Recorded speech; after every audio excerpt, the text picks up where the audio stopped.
I did, I think, 3 shows that season. Mhm. And so at the time, I had the privilege of training the same gym as Alberto Nunez. Mhm. So I'd see him there, a few times a week, and he was always super generous with his time and his knowledge when we trained together. I'd ask him questions.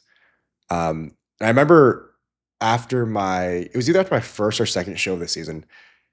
He asked me about my peak week and like what I had done with it, and like we went through some numbers, and he just told me like, yeah, I had a suspicion that you weren't being like assertive enough with your numbers, so you probably could go up by whatever the amount was. Uh-huh. And I was like, are you sure? But like, of course, he knew better than me, and I trusted him. He kind of helped me structure my peak week for the next show, whatever it was.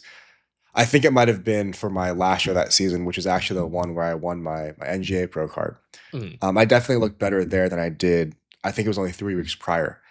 Um, but yeah, I think nowadays my approach back then was very much I would go through the first peak and evaluate how I thought I looked, which is a Right. really tricky way to do it because you're so emotionally invested in that result.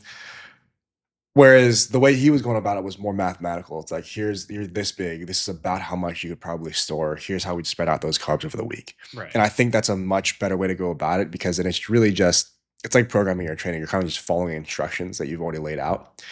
And as long as you trust that your math was correct, you're going to be better off because of it.